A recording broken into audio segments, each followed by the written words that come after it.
하나님께서 우리를 참 사랑하세요. 우리에게 이렇게 귀한 선물도 주시지만 최고의 선물은 뭔 줄 아세요?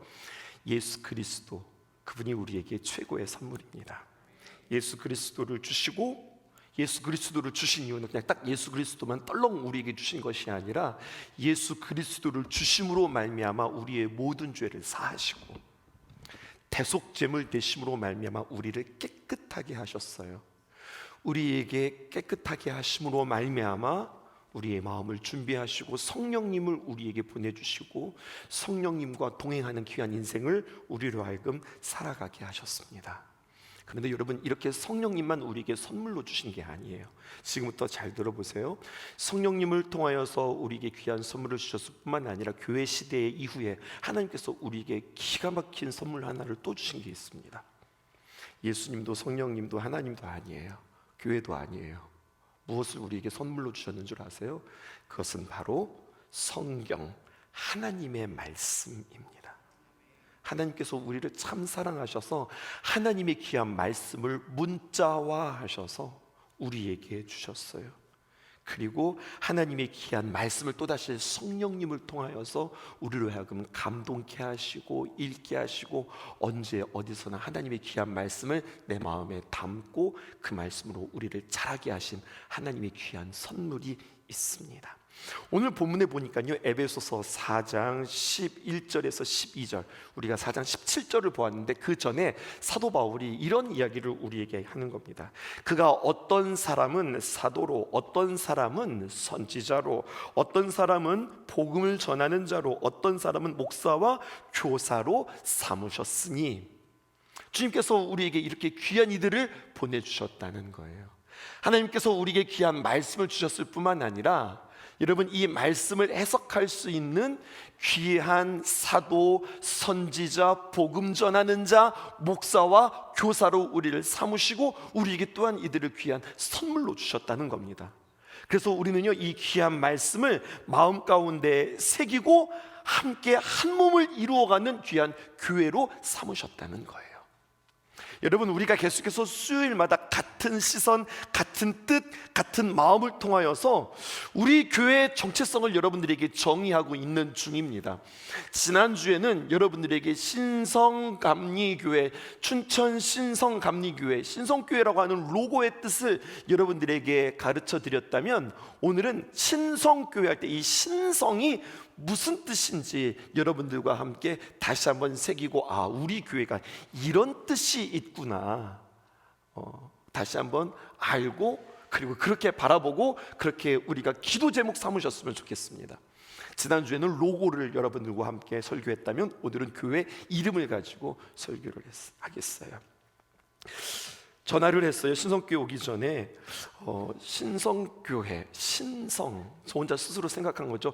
새로울 신자의 별성자구나, 새별이구나 생각했어요. 그래서 여러분들에게 만나기 전에 설교문을 하나 준비했죠. 이걸 가지고서 여러분들과 처음 만나려고 그랬어요. 제목도 멋있어요. 새 별을 따라가서 큰 별을 만나다. 이게 저의 설교 제목이었어요. 처음 준비했던 설교. 전도사님, 목사님 그 설교하지 마세요라고 했던 그 설교가 이 설교였어요. 벌써 띄워주셨네요. 저거 아닌데, 저랑 같이 가야 되는데 스포가 됐다. 그 새별을 따라간다 할 때 신성이잖아요. 그러니까 이 신성교회를 쭉 따라가다 보면, 우리 신성교회에서 이렇게 만나다 보면 큰 별, 큰 별은 누구일까요? 예수 그리스도거든요. 우리는 결국 복음을 만날 것입니다 라고 했는데 왠지 아닐 것 같은 거예요. 왠지 신성이 그 별성자가 아닌 것 같은 거죠. 그래서 장로님, 혹시 이 신성교회 성자가 별성자입니까? 그랬더니 별성자가 아니래요. 그럼 뭡니까? 그랬더니 거룩할 성자라는 거예요. 그러니까 신성교회 할 때 이 신성은요, 무슨 뜻이냐면 새롭게 거룩하게 된다, 새로운 거룩함을 추구하는 교회, 뭐 이런 뜻이 되어져 버리는 거예요. 아, 신성교회가 그런 뜻이구나. 새로운 거룩함. 아니, 그 거룩하면 거룩함이지 새로운 거룩함은 무엇일까 생각했어요. 그리고 우리 신성교회에 가장 어울리는 하나님의 귀한 말씀이 무엇일까 생각할 때에 레위기에 있는 말씀 있죠. 내가 거룩하니 너희도 거룩하라. 이 말씀을 준비해서 지난주에 이제 설교 말씀을 오늘 이 수요 예배를 준비했단 말이에요. 근데 거룩함은 해석이 되는데 신자가 해석이 안 되는 거예요. 내가 거룩하니 너희도 거룩하라, 이거 그냥 거룩만 말하는 거예요. 거룩할 성자만 이야기하면 되는데 우리 교회는 성교회가 아니라 신성교회란 말이죠. 새롭게 거룩하게 한다. 이 뜻이 하나님의 귀한 말씀 가운데 있을까 생각했는데 딱 떠오르는 말씀이 있었어요. 그것이 바로 어디 말씀이냐면 에베소서 4장 17절, 오늘부터 여러분들에게 진행되어지는 말씀이에요. 오늘 본문 다시 한번 띄워주시죠. 17절부터 계속해서 다시 한번 읽어볼게요. 시작. 그러므로 이제 내가 이것을 말하며 주 안에서 증언하노니 이제부터 너희는 이방인이 그 허망한 것으로 행함같이 행하지 말라. 옛 모습을 버려라, 이런 뜻이에요. 그 다음에 18절 보세요. 그들의 총명이 어두워지고 그들 가운데 있는 무지함과 그들의 마음이 굳어짐으로 말미암아 하나님의 생명에서 떠나 있도다. 우리의 추악과 우리의 연약함을 그대로 고발하고 있어요. 19절입니다. 그들이 감각 없는 자가 되어 자신을 방탕에 방임하여 모든 더러운 것을 욕심으로 행하되, 20절에 있는 말씀입니다. 오직 너희는 그리스도를 그같이 배우지 아니하였느니라, 이렇게 말씀하고 있어요. 우리가 본질상 진노의 자식이었던 우리로 하여금 주님께서 우리에게 도전하시는 바, 너희는 옛 사람을 버리고 새 사람을 입으라. 이게 이제 우리 다음 주까지 함께 나눌 말씀이거든요. 아, 여기에 신성이라고 하는 의미가 담겨져 있구나, 이것을 발견하는 거예요. 신성이라고 하는 새롭게 거룩함을 입는다고 하는 것은요, 새로운 거룩함을 입는 것으로 끝나는 것이 아니라 오늘 말씀입니다. 옛 것을 먼저 버리셔야 돼요. 옛 사람을 버리셔야 돼요. 옛 구습을 우리가 버리셔야 돼요. 그리고 예수 그리스도로 말미암아 우리는 거룩함을 입어서 새 사람을 입으셔야 되는 거예요. 이것이 신성입니다. 그래서 오늘과 그리고 다음 주에 걸쳐서 우리는 신성의 의미를 우리가 해석하며, 오늘 우리는 버릴 것에 대해서 여러분들과 함께 나누고, 다음 주에는 우리가 새롭게 입을 것에 대하여서 우리가 함께 말씀을 나누겠습니다. 아멘이십니까? 그러니까 우리는 신성이라고 하면 우리는 그냥 거룩하게 되어지는 새로운 거룩함이야, 이게 아니라 새로운 거룩함을 위해서는 우리의 구습, 우리의 옛사람, 우리의 옛자를 먼저 버리는 작업들을 우리는 구체적으로 해야 할 것입니다. 에베소서 4장 17절 보십시다. 성경은 우리에게 이렇게 안내하고 있어요. 그러므로 내가 이것을 말하며 주 안에서 증언하노니 이제부터 너희는 이방인이 그 마음에 허망한 것으로 행함같이 행하지 말라. 거룩함을 행해라 하기 위해서는요, 그 마음에 허망한 것으로 행함같이 행하지 말아라, 먼저 우리에게 이렇게 이야기하는 거죠. 성경을 우리가 구속사적인 관점에서 여러분들에게 소개할게요. 수요일은요 우리 고급반이에요. 그러니까 여러분 말씀을 좀 깊이 한번 나누어 보십시다. 이스라엘 백성들이 퀴즈 낼게요. 애굽에 들어가서 종살이한 세월이 몇 년일까요? 이스라엘 백성들이 애굽에 들어가서 종살이한 세월이 있어요. 그 세월이 몇 년일까요? 400년입니다. 400년. 여러분 400년이라고 하면요 보통 어떻게 이야기하면은 4대가 살았다, 우리가 이렇게 이야기할 수 있어요. 또 한번 질문해 볼게요. 우리 일제 강점기, 우리가 일본에 지배받은 세월이 몇 년이라고 알고 계세요? 일제 강점기 36년? 근데 이거 조금 요즘 그게 좀 달라졌대요. 1910년에서 1945년까지 해서 35년으로 잡더라고요. 저희도 학교 다닐 때 36년으로 배웠거든요.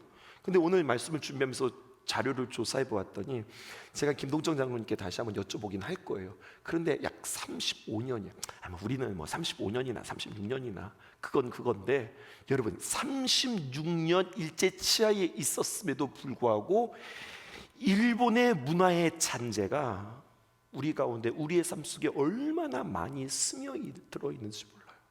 우리의 말 가운데 일본어가 얼마나 많이 섞여 있는지 몰라요. 식사하고서 밖에 나오면서 이모님 여기 요지 좀 하나 주시죠. 요지.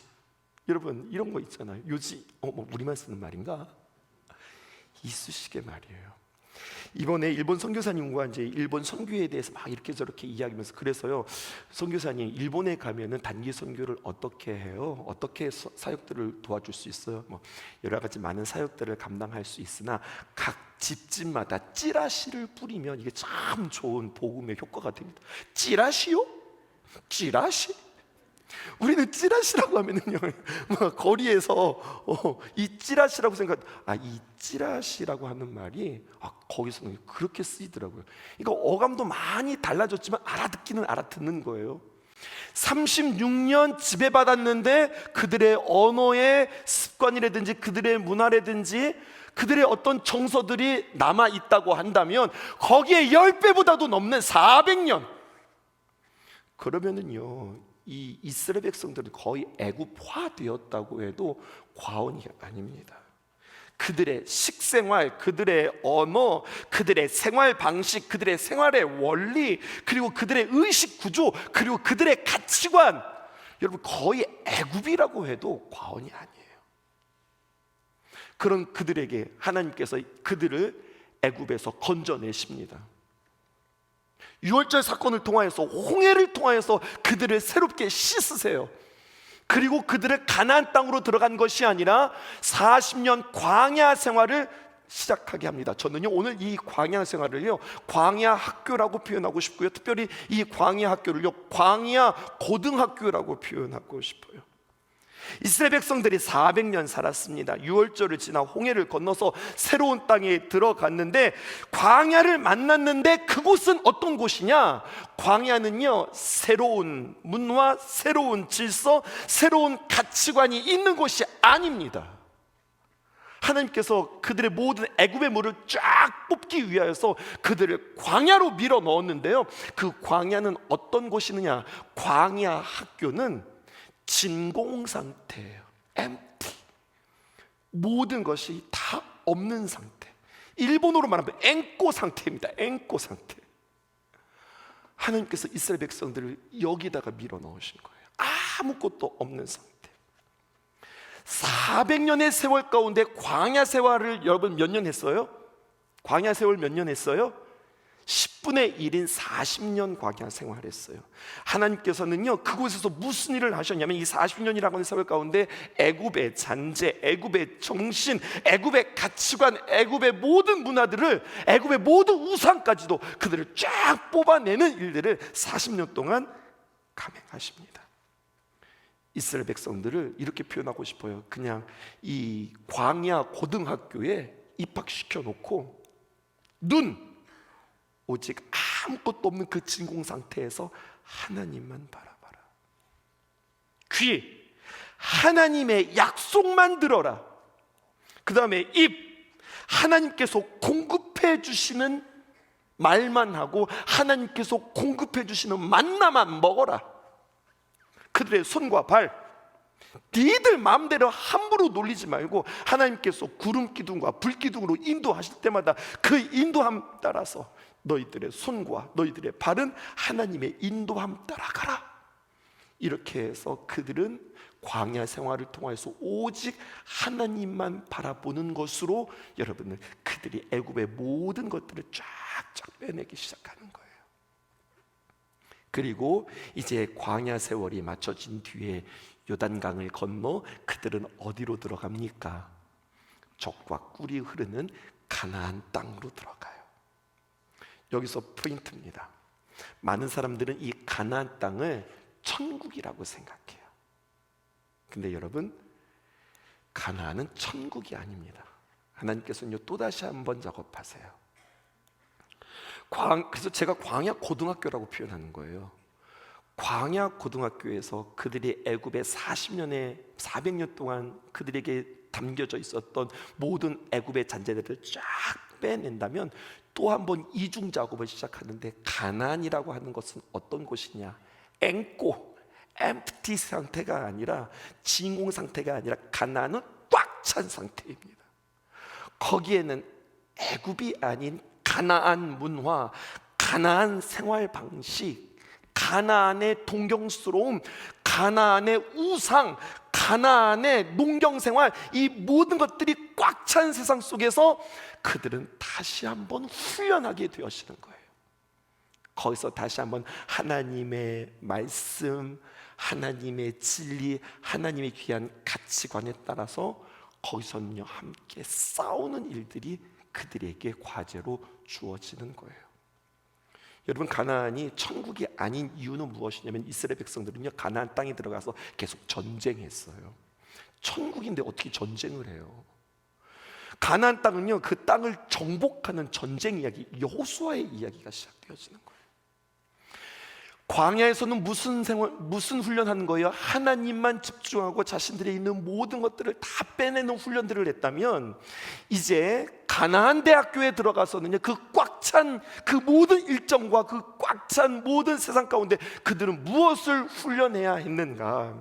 여러분, 여호수아서 5장 15절 보니까 이렇게 표현되어져 있어요.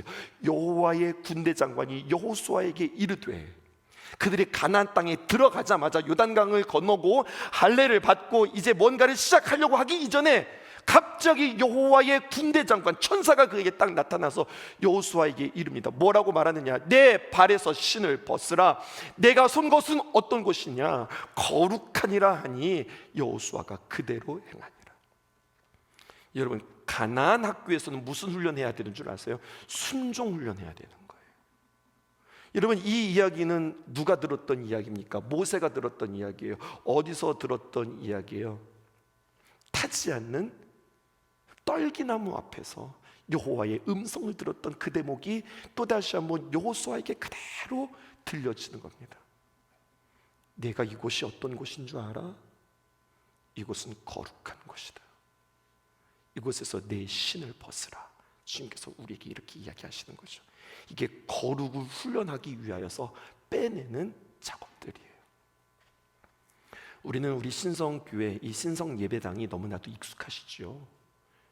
보니까 지난번에 유아 세례를 이렇게 우리가 행했는데요, 그 어머니가 와서 그렇게 이야기해 주셨어요. 목사님, 그거 아세요? 우리 딸이 이 자리에서 세례 받았잖아요. 요 자리였는지 옛날 교회였는지 잘 모르겠어요. 하여튼 이 교회에서 세례를 받았는데 그 딸이 또 태어나서 세례를 받다니요, 저희가 너무 감격스러워요. 우리 신성교회는 역사와 전통을 자랑하는 교회입니다. 여기 신성의 아들들 여기 잔뜩 있잖아요. 신성 얼라들 말이죠. 근데 중요한 것은요, 이곳이 우리에게 요람과 같은 교회인 것만큼은 사실인데 너무 익숙해요. 너무 편안하다고요. 거룩함을 우리가 상실할 수 있어요. 두려움을 상실할 수 있어요. 함부로 우리가 이곳에서 구를 수 있어요. 오늘 성경은 우리에게 뭐라고 이야기하는가? 너희가 거룩함을 입기 위하여서는 두 가지를 빼내라는 거예요. 너의 옛 삶을 빼내기 위해서 하나님만 주목하고 하나님의 귀한 말씀을 듣고, 그리고 하나님의 인도함 따라서 너희들이 나아가는 훈련 뿐만 아니라, 이곳은 거룩하니 너희들은 무슨 훈련하라는 거예요? 순종의 훈련을 해라. 성경은 우리에게 그렇게 이야기하는 겁니다. 그러므로요, 신성을 이렇게 간단하게 정리하겠습니다. 옛사람을 벗어버리고 새사람을 입으라. 다시 한번, 신성이란 옛사람을 벗어버리, 이게 반드시 있어야 되는 거예요. 옛사람을 벗어버리지 않고 새 옷을 입을 수 없습니다. 우리가 옛 부대에 새 수를 담을 수 없습니다.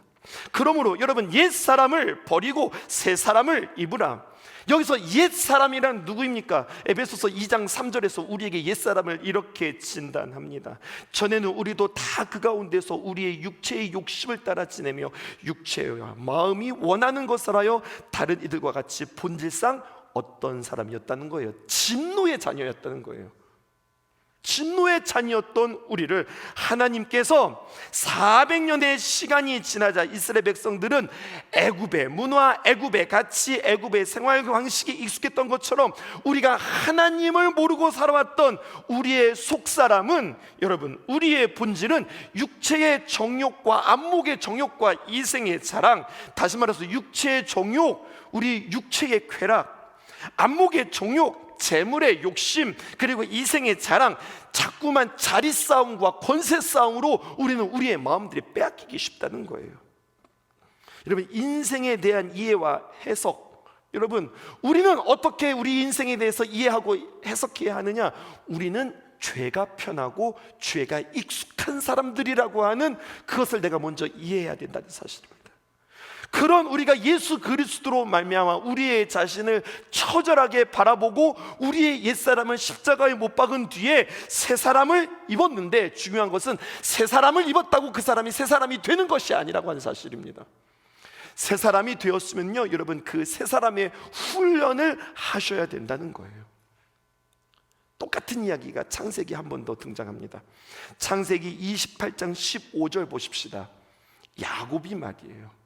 그가 집에서 떠나서 자신의 술수와 자신의 욕심껏 어떻게든지 장자권을 찾아보려고 애쓰다가 다 들키고 더 이상 집에서 살 수 없어서 그가 이제 집에서 쫓겨나는 그러한 상황 속에서 베델, 야곱의 사닥다리 말입니다. 그 사닥다리를 만나는 그 밤에 하나님께서 그를 위로해 주시면서 이렇게 말씀하시는 거예요. 야, 걱정하지 마. 15절에 내가 너와 함께 있어 내가 어디로 가든지 너를 지키며 너를 이끌어 이 땅으로 돌아오게 할지라 내가 내게 허락한 것을 다 이루기까지 너를 떠나지 아니하리라 하신지라. 주님께서 이렇게 말씀하셨는데, 어찌 들어보면 참 감격스럽고 귀한 말씀인데 어찌 보면 황당한 말씀일 수 있다는 사실입니다. 주님께서 내가 너와 함께 있을 거다. 네가 어디로 가든지 내가 너를 지킬 것이다. 내가 허락한 것을 다 이루기까지 너를 떠나지 않을 거야. 그런데 어떻게 해요? 내가 너를 이끌어 이 땅으로 돌아오게 할 거야. 지금은 아니야. 내가 너와 함께 있고 내가 너를 지키고 내가 너를 떠나지 않겠으나 내가 새 사람은 입었으나 새 사람의 자격은 아직 안 되었어. 그러므로 너는 한번 돌아와야 될 것 같아. 주님께서 말씀하시는 거예요. 이 야곱의 세월이 몇 년일까요? 20년. 그리고 정말 하나님이 귀한 약속대로 그는 돌아옵니다. 20년 뺑뺑이 돌고 그가 딱 한 가지 배워요. 20년이라고 하는 세월 동안에 엄청나게 많은 거 배운 것 같죠? 아니, 그냥 딱 한 가지 배우는 거예요. 이스라엘 백성들이 광야에 40년을 통해서 딱 한 가지 배운 거예요. 하나님만 바라보기, 하나님만 주목하기, 그거 배운 거예요. 가나안 땅에서 그들은 딱 한 가지만 배우는 겁니다. 무엇입니까? 하나님 말씀 앞에 순종하기. 그러면 여러분, 야곱이 20년을 뺑뺑이를 돌면서 그가 배운 것은 딱 한 가지예요. 무엇을 배웠느냐? 결국 그는 야복강 강가에서 그는 이스라엘이라고 하는 이름을 가졌으나 그는 딱 한 가지 배웁니다. 그것은 바로 무엇이냐? 주님, 나는 하나님 없이는 단 한순간도 살 수 없는 존재입니다. 두 손 두 발 다 들고 하나님 나 좀 도와주세요. 그거 배우느라고 20년 걸린 거예요. 의외로 사람 안 바뀝니다. 사람 쉽게 안 바뀝니다. 주님께서 그거 바꾸기 위해서 40년을 돌리기도 하시고요, 20년을 돌리기도 하세요. 여러분, 우리의 옛사람의 본성은 더더욱 그렇게 됩니다. 그러니까 여러분, 사람이 쉽게 변할 수 있다고 생각하고 기대하는 사람은요, 어떤 사람인 줄 아세요? 사람 쉽게 바뀐다고 생각하는 사람은 자꾸만 자기가 무엇인가를 해보려고 그래요. 그러면 그렇게 해보면 해볼수록 자꾸 낭패만 됩니다. 그런데 사람 쉽게 안 바뀐다. 결국 우리가 양육하는 것은 아이들 새롭게 바꾸는 작업 아니에요? 사람 쉽게 안 바뀌어요. 그러니까 어떻게 해야 되겠어요? 사람 안 바뀌니까 그냥 포기해야 되나? 아니죠. 그러니까 어떻게 해야 됩니까? 그래서 하나님이 하셔야 됩니다 라고 맡기는 것이 이게 사역이란 말입니다. 주님께서 이것을 우리에게 가르쳐 주는 거예요. 4장 17절 보세요. 행하지 마라. 너희들 그렇게 살지 마. 어떻게 살지 말나? 이렇게 이야기합니다. 허망한 것으로 살았지 마. 그럼 어떻게 하는 게 허망한 거냐? 이방신이 그 마음에 허망한 것으로, 이방인들이 그 마음에 허망한 것처럼, 이방인, 하나님을 모르는 사람들이 행하는 그 허망한 것처럼 너희들 행하지 마. 여러분, 허망하다는 게 뭐예요? 뭔가를 열심히 쌓아 올렸는데 와르르 다 무너지는 거예요. 뭔가 힘써 애썼는데 다 끝나는 거예요. 시험을 엄청 열심히 준비했어요. 새벽기도 와가지고 기도하고 새벽차 열심히 타가지고 서울에 도착했다요. 그리고서 이제 감신 학교로 가는 그 차를 타야 되는데 차를 거꾸로 탔어요. 야, 시험 다 준비해놓고 아침 기도해놓고 아침 일찍 ITX 타고서 서울역에 딱 도착해서 감신을 들어갔는데 차를 거꾸로 타, 이 자식들아. 빨리 돌아. 만약에 그래 가지고 그냥 가면 갈수록 학교 시험 보는 곳에서 멀리 갔다면, 그러면 어떻게든 이런 걸 허망하다고 그러는 거예요. 중학교 3년 우리 전사님이 정말로 꼭 차 거꾸로 탔대요. 하나님이 도와주신 거예요. 촌티 나는 거죠. 네. 하나님 감사해요. 여러분들 이런 거예요. 중학교 3년 열심히 공부하고 고등학교 3년 열심히 공부하여서 이제 드디어 수능날이 되는 거예요. 근데 수능날 시험 보러 가다가 사고가 나는 거예요. 여러분, 이런 일들이 정말 있어요. 이런 걸 가지고 허망하다고 그러는 거예요. 애써서 노력하고 수고했는데 그냥 한순간에 그냥 와르르 무너지는 거예요. 근데 오늘 성경은 우리에게 뭐라고 이야기해요? 그 마음에 허망한 것으로 행함같이 행하지 말아라. 허망한 것은요, 사라질 것들이에요. 무너질 것들이에요. 불완전한 거예요. 보장되지 않는 것들이에요. 그러니까 거꾸로 해석하셔야 되죠. 우리는 허망한 것을 행하는 것이 아니라 영원한 것을 붙잡고 영원한 것을 우리가 이루어가는 사람들이 되어야 합니다. 그럼 성경에서 말하는 영원한 것이 무엇일까요? 성경은 우리에게 영원한 것 세 가지를 우리에게 가르쳐 줍니다. 첫 번째는 무엇이냐면요, 마태복음 24장 35절에 있는 말씀입니다. 마태복음 24장 35절, 성경에서 말하는 영원한 것 세 가지가 있어요. 첫 번째는 천지는 없어질지언정 내 말은 없어지지 아니하리라. 아멘이십니까? 하나님의 말씀, 이것은 영원합니다. 이것을 붙잡으셔야 됩니다. 두 번째, 성경에서 말하는 영원한 것이 있습니다. 히브리서 13장 8절에 있는 말씀, 예수 그리스도는 어제나 오늘이나 영원토록 동일하시느니라. 영원하신데 그 하나님은 왔다 갔다 하시는 분이라 동일하게 영원하신 분이 바로 예수 그리스도세요. 근데 말씀과 예수 그리스도가 어떻게 연결되는 줄 아세요? 하나님이 아무리 우리에게 말씀해 주신다 한들 우리는 본성이 연약하고 본성이 무지하고 본성이 죄로 가득해서 아무리 하나님께서 말씀해 주셔도 들리지가 않는 거예요. 꽉 막혀 있는 거예요. 그래서 주님께서 어떻게 하셨습니까? 자신의 몸으로 그 벽을 허무셨고요, 자신의 몸으로 그 휘장을 찢으심으로 말미암아 예수 그리스도를 통하여서, 성령님을 통하여서 하나님의 말씀이 무엇인지 알아듣게 하셨어요. 이것이 영원한 거예요. 마지막 세 번째 영원한 것을 우리에게 이렇게 이야기합니다. 이 세상도 정욕도 지나가되 오직 하나님의 뜻을 행하는 자, 하나님의 말씀을 알고 하나님의 그 뜻을 행하는 자는 영원히 거하느니라. 할렐루야. 그러니까 쉽게 말해서 영원한 것 세 가지는 하나님의 귀한 말씀, 예수 그리스도, 그리고 예수 그리스도로 난 성도들은 영원하다고 하는 사실이에요. 이 영원한 것을 붙잡고 살아가는 거예요. 그 사람이 정치인이든 재력가든 무명인이든 가난한 자든, 그 사람이 노인이든 젊은이든, 그 사람이 사역자든 평신도든, 여러분 성경에서 말하는 이 영원한 것을 가슴에 품고, 아주 구체적으로 적용할게요. 우리는 무엇에 힘써 자랑하고 우리는 무엇에 힘써 말하는가?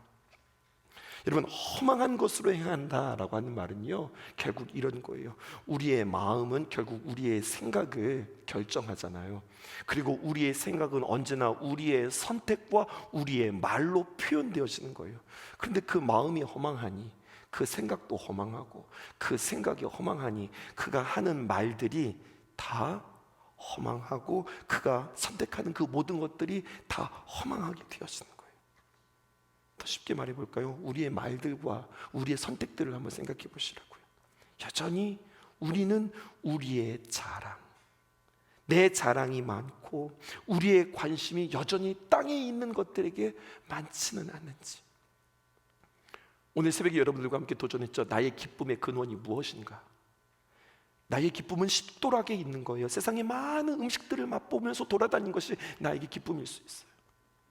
나의 기쁨은 여러 곳을 돌아다니는 여행이 나에게 기쁨일 수 있어요. 나의 기쁨은 어떤 일의 성과가, 그것이 나의 기쁨일 수 있어요.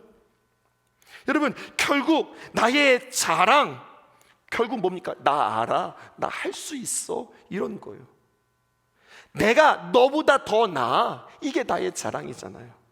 나 먹어봤잖아, 나 가봤잖아, 나 입어봤잖아, 나 해봤잖아. 결국 이것들이 나에게 자랑이 되어지고 이것이 나로 하여금 자부심이 되어지는 것들이라고요. 여러분, 우리의 말과 우리 행동이 그런 것이 아니에요. 오늘 전도사님이 이제 역전되리라라고 하는 아주 귀한 찬양 보여주셨는데, 여기에 이런 고백들이 있어요. 기도를 멈추지 마라. 눈앞의 상황이 마음을 눌러도 원망하지 마라. 그리고 뭐라고 합니까? 내 입을 지키라. 여러분, 이것이 가나안 땅에 들어가서 여리고를 도는 이스라엘 백성들의 싸움의 전략이었습니다. 이스라엘 백성들이 광야를 지나가면서 이것을 기억해야 했어요. 눈앞에 펼쳐지는 것은 계속해서 끝없이 펼쳐지는 광야뿐인 거예요. 소망이 없는 거예요. 기대가 없는 거예요. 눈앞의 상황이 그냥 만만한 게 아니라 내 마음을 그냥 꽉꽉 눌러와요. 그때 역전되리라. 이것을 기억하며 원망하지 마라. 너의 입을 지키라. 저들은 너의 입을 보고 있다. 여기서 말하는 저들은 누구일까요? 원수들이요. 제발 원망 좀 해라. 제발 불평 좀 해라. 못하겠다. 제발 좀 포기 좀 해라. 이것만을 지키고 있는 거예요. 이것은 원수들에게 있어서 뭐니까요? 먹잇감이니까요. 그러니까 우리의 한숨, 우리의 원망, 또 우리의 포기, 이런 것들이 우리에게 입을 통해서 툭툭 던져 나올 때마다 마귀는요, 그걸 가지고 덥석 먹으면서 마귀는 점점점 자신의 몸집을 키우는 거예요. 살을 키우는 거예요. 근데 우리 입에서 나오는 것이 원망이 아니라 감사, 우리의 입에서 나오는 것이 소망, 우리에게 있어서 나오는 것이 하나님의 귀한 말씀에 대한 선포. 마귀도 먹고 살아야죠. 먹을 게 없네요. 여러분, 마귀를 굶어 죽이게 하는 놀라운 능력들이 저와 여러분들에게 있기를 주님의 이름으로 축복합니다. 마귀에게 먹을 것을 던져줄 것인가, 아니면 마귀를 굶어 죽일 것인가, 그것은 나의 입에 달려있다. 여러분들에게 이렇게 이야기하고 싶어요. 마음을 빼앗기지 마라. 내가 널 도우지 않는다는 소리, 그것은 누가 하는 소리일까요? 마귀가 우리에게서 속삭이는 소리 아닐까요? 너의 모든 게 불리해도 기도를 계속해라. 기도를 멈추지 마라. 내가 너의 그 모든 상황을 바로 역전시키리니. 우리 하나님은 어떤 하나님이세요? 역전의 하나님입니다. 모든 것을 뒤집어 주시는 하나님입니다. 역전시키지니 너는 기도를 멈추지 마라. 내가 잠시도 쉬지 않고 모든 걸 지켜보고 있으니. 마귀도 지켜보고 있는데 얘들아, 나도 지켜보고 있다. 바로 역전되리라. 우리가 주 앞에 찬양하는 거죠. 그러므로 여러분, 우리가 이 땅에 살아가면서 결론입니다. 우리가 우리의 옛사람을 버리되 우리의 악한 마음, 악한 생각, 악한 말과 악한 선택들이 먼저 벗어지는 것. 이렇게도 이야기하고 싶어요. 그 사람이 누구인가 그 사람의 말을 보면 알 수 있거든요. 근데 그 사람과 말을 해서 마음이 이렇게 무거운 사람이 있어요. 그 사람이 재력가든, 그 사람이 부자이든, 그 사람이 가난하든, 그 사람이 나이가 많든, 아니면 그 사람이 젊은 사람이든 말이 통하는 사람이 있어요. 영이 통하는 거예요. 그 사람과 함께 이야기하면 마음이 시원한 사람이 있어요. 여러분, 음란이 통하는 사람들끼리 모이는 거예요. 그러면 여러분, 욕심이 통하는 사람들끼리 모이는 거예요. 중상모략하고 모사꾼들이 모이면 여러분, 그 모사꾼들이 함께 그렇게 모이는 거예요. 거룩한 사람들은요, 거룩한 말들을 고백하고 거룩한 말들이 같이 통하여지고 거룩한 말들을 통하여서 하나님을 바라볼 수 있는 사람들. 그러니까 이런 사람들을 만나기를 소원하시고, 내가 그런 사람들 되어지기 원하는데, 야, 나 이 사람하고 말하고 싶다. 이 사람하고 말하면 힘이 생겨. 이 사람하고 같이 귀한 사역들을 감당하고 싶다. 이 사람과 같이 하나님의 거룩한 나라를 바라보고 싶다. 이 사람을 만나니 나도 기도하고 싶다. 이런 사람들 말이에요. 이 사람 만나면 놀고 싶다. 이 사람 만나면 자고 싶네. 이 사람 만나면 어디랑 같이 어디 좀 떠나고 싶다. 이런 사람이 있다고요. 나는 어떤 영향력, 내 안에 어떤 영이 있어서, 어떤 마음이 있어서, 어떤 감각이 있어서 그것이 다른 사람들에게 어떻게 흘러가며 나는 누구를 만나서 그 사람의 영향력이 나에게 들어오는가. 오늘 말씀의 결론입니다. 4장 18절에서 19절입니다. 그들의 총명이 어두워지고 그들 가운데 있는 무지함과 그들의 마음이 굳어지로 말미암아 하나님의 생명에서 떠나 있도다. 19절이요. 그들이 감각 없는 자가 되어 자신을 방탕에 방임하여 모든 더러운 것을 욕심으로 행하되. 육신에 속한 사람들의 아주 구체적인 나열들이죠. 여러분, 이런 사람들의 전제 조건이 하나가 있어요. 그것은 바로 무엇이냐? 로마서 1장 28절에 보면은요, 여러분, 이들의 마음은 어떤 사람들인가? 마음에 하나님 두기를 싫어하는 사람들이에요. 하나님 두기를 싫어하니까 총명도 어두워지고 무지하고 마음이 굳어지고 감각 없는 사람이 되고 방탕에 방임하고 욕심으로 행해요. 더 무서운 이야기 해볼까요? 여러분, 하나님을 그 마음 가운데 두기 싫어하는 사람은요, 하나님을 가까이 하는 거 당연히 싫겠죠. 그러면 어떻게 되는 줄 알아요? 그렇게 되면은요, 그 마음에 하나님이 있는 자가 싫어요. 그 마음에 하나님의 임재가 있는 장소에 그는 버틸 수 없어요. 있을 수 없어요. 저 목회 임상을 통해서, 목회의 경험을 통해서 그거 경험했어요. 그렇게 전도하고 그렇게 권면하고 예배 자리에, 은혜의 자리에 그렇게 와라 와라 해가지고 정말로 권면했거든요. 왜 그런 거 있잖아요. 특별 맛집, 그날따라 우리에게 좋은 말씀 준비해 주시고 우리가 대집회가 있을 때, 야, 이번에 와가지고 꼭 은혜 받아라 해서 와라 와라 해서 끌고 왔어요. 그런데 예배 시작하니까 튀어나가더라고요. 그 자리에 있을 수 없어요. 그 전까지는 그냥 있었어요. 같이 이야기도 하고 같이 밥도 먹고 같이 좋은 시간들을 보냈어요. 그리고 예배가 딱 시작하는데 버티지 못하고 나갔어요. 저는 그것을 그냥 나갔다고 보지 않아요. 그 마음 가운데 하나님을 둘 수 있는 마음이 없구나. 하나님 자신의 의지와는 상관없이 그의 마음 가운데 하나님을 싫어하는 영이 있구나, 이거예요. 너무 무서운 말 아니에요? 생명에서 떠나 있는 사람은 생명이 있는 곳을 싫어합니다. 여러분, 하나님이 귀한 역사가 있는 곳에는 하나님의 생명이 없는 사람은 그 일을 반드시 방해하게 되어져 있습니다. 여러분, 이렇게까지도 생각해야 되는 거예요. 그냥 우리가 그냥 하나님 없이 그냥 옛사람에 속해 있다, 그냥 내가 그냥 죄 가운데 여전히 그냥 그러고서 살아가네. 아니, 큰일 났네. 아니, 큰일 난 게 아니라 이 사람은 하나님을 싫어하는 사람이에요. 하나님을 싫어하는 사람뿐만 아니라 하나님이 귀한 역사에 동참할 수도 없어요. 그런데 여러분, 오늘 이 자리에 이렇게 나오셔서 예배를 드리신다. 여러분, 그냥 우리는 습관에 따라서 그냥 수요일이니까 오늘도 나오셔서 여러분들 그냥 예배 드리신 것 같죠? 저는 그렇게 바라보지 않는 거예요. 하나님의 도우심이 없이는, 여러분들이 하나님을 사랑하는 그 열망이 없이는, 사모함이 없이는 이 자리에 단 어떤 한 사람도 있을 수 없다고 하는 사실이에요. 하나님의 도우심으로 이 자리에 있다. 여러분, 이것도 여러분들 믿으셔야 해요. 은혜의 자리에 내가 이 자리에 와 있고 하나님의 귀한 말씀을 들은 순간, 도대체 저게 무슨 말씀이냐, 내가 저 말씀을 알고 싶다, 내가 더 듣고 싶다, 또 내가 하나님의 귀한 말씀을, 내가 그 은혜를 누리고 싶다라고 하는 거룩한 열망들이 내 안에서 솟아난다면, 여러분, 저는 단언컨대 당신들의 마음 가운데는, 우리 성도들의 마음 가운데는 생명이 있다는 이야기입니다. 생명이 생명을 끄는 거예요. 영이 영을 끄는 거예요. 이것이 확장되어지고 이것이 커지는 것, 그래서 우리가 옛사람을 버리고 새사람을 입는 이야기가 우리에게 계속 진행되어져야 하고요, 이것이 신성이라고 저는 여러분들과 함께 나누고 싶었습니다.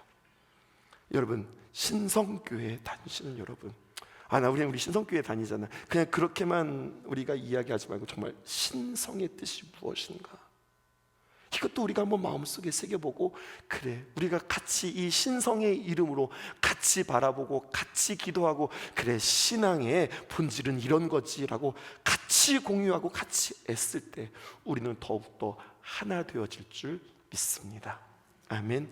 기도의 대행진, 기도의 퍼레이드는 혼자 하는 게 아니에요. 혼자 독주하는 게 아니에요. 함께 같이 가는 겁니다. 같은 뜻, 같은 비전, 같은 마음을 바라보면서 하나님, 저는 내 안에 생명을 품게 하여 주시고 생명을 갈망하게 하여 주시고, 무엇보다도 하나님, 옛사람을 벗어버리고 새사람을 입는 주님의 거룩한 자로 우리를 세우소서 고백하시되, 오늘 주님 앞에 기도할 때 먼저 나의 옛사람이 더욱더 버려지는 역사 주께서 허락하소서. 영원한 것을 붙잡게 하소서. 허망한 것들을 버리게 하소서. 기도하는 저와 여러분을 되시기를 주님의 이름으로 축복합니다. 기도를 멈추지 마라. 눈앞의 상황이 마음을 눌러도 원망치 마라. 너의 입을 지켜라. 저들은 너의 입을 보고 있다.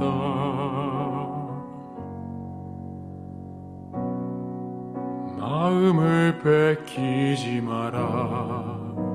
내가 널 도우지 않는단 소리에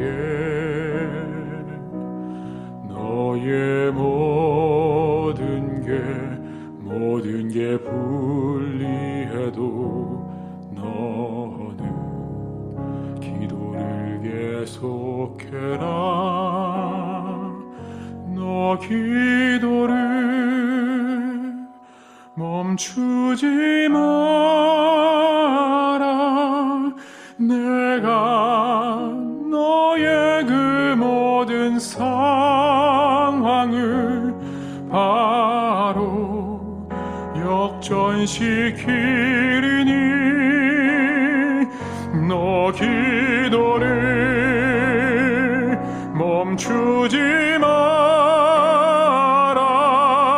내가 잠시도 쉬지 않고 모든 걸 지켜보고 있으니 바로 역전되리라.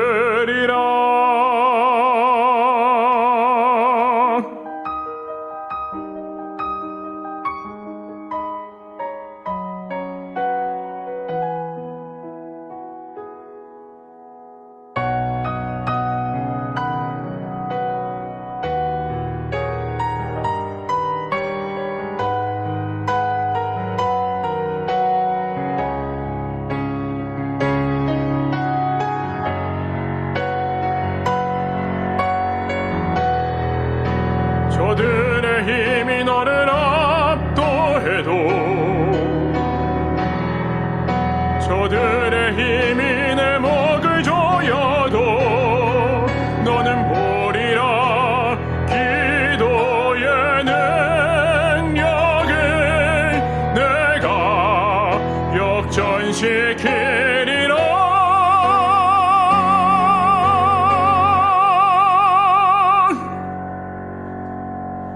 너 기도를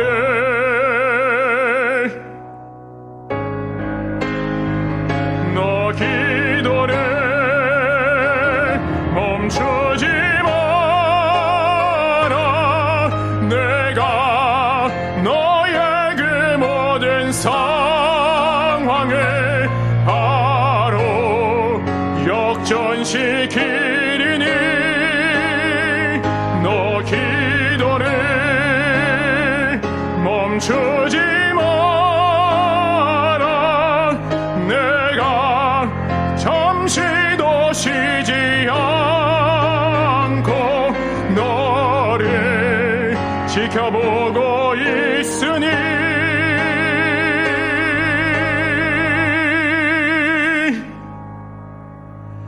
바로 역전되리라.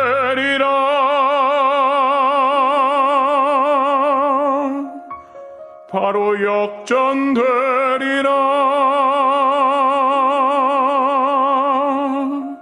바로 역전되리라.